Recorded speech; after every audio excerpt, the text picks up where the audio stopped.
ապրիլի 22, օրը մի քանի տողով։ Հայաստանի ծանրամարտի ընտրանին թիմային հաշվարկով առաջինն է Եվրոպայում Հայաստանի կանանց և տղամարդկանց ծանրամարտի հավաքականները դարձել են Եվրոպայի առաջնության թիմային հաշվարկի հաղթողներ։ Վարազդատ Լալայանը և Գարիկ Կարապետյանը դարձել են ոսկե, Գոհ Սահակյանը, Ռաֆիկ Հարությունյանը և Սիմոն Մարտիրոսյանը արծաթե, Գառնիկ Չոլակյանը և Դավիթ Հովհաննիսյանը բրոնզե մեդալակիժներ։ Կանանց հավաքականից արծաթե մեդալներ են նվաճել Ալեքսանդրա Գրիգորյանը, Աննա Ամրոյանը և Լիանա Գյուրջյանը։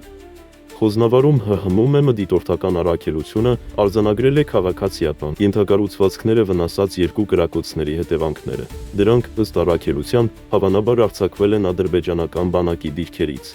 Ազգային ժողովում քաշքշուկ գորգորոցներ։ Հայհոյանքներ նիստի ընթացքում ԱԺ նախագահ Ալեն Սիմոնյանի և Հայաստան խմբակցության դաշնակցական անդամների միջև լեզվակռվից հետո ՔՊ-ից Վահե Ղալումյանն ու Գերամ Մանուկյանը, ապա նաև նրանց գործընկերները քաշքշուկի մեջ են ներքաշվել։ Հայաստան խմբակցությունը մինչև այդ առաջարկել էր Հայոց ցեղասպանության հերքումը քրեականացնող օրինագիծ։ Ռոշյանի և Քազախի բնակիչները փակել են Երևան մտնող մայրուղին։ Նրանք պահանջում են, որ թիվ 25 և թիվ 59 երթուղու ավտոբուսները հասնեն մինչև իրենց գյուղ Ռոշյան և Քասախ։ Նաև նվազեցնել վերջերս բարձրացված ուղևորցի գինը։ Գարեգին II կաթողիկոսը ներկա կգտնվի Հռոմի Ֆրանցիսկոս պապի վերջին հրաժեշտին։ Կաթոլիկ քահանայապետի հուղարկավորությունը ապրիլի 26-ին է։ Հայոց վեհափառը նաև ցավակցագիր է հղել Սուրբ Աթոռ։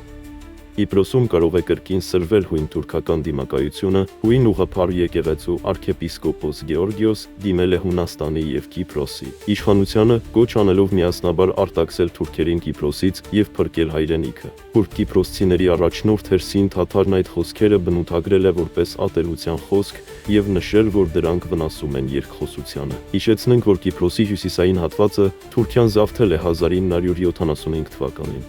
Կուրսկում Ուկրաինան կորցրել է ավելի քան 75,000 մարդ։ ՌԴՊՆ Կուրսկի ուղղությամբ ռազմական գործողությունների ընթացքում Ուկրաինան 75,035 զինծառայող և 411 տանկ է կորցրել։ ՌԴՊՆ տվյալներով Ուկրաինայի զոն կորցրել է նաև 36 ՀՄՄ, 311 զրահափոխադրիչ, 2282 մարտական զրահամեքենա, 632 հրանոթ, 62 հրթիռային համակարգեր։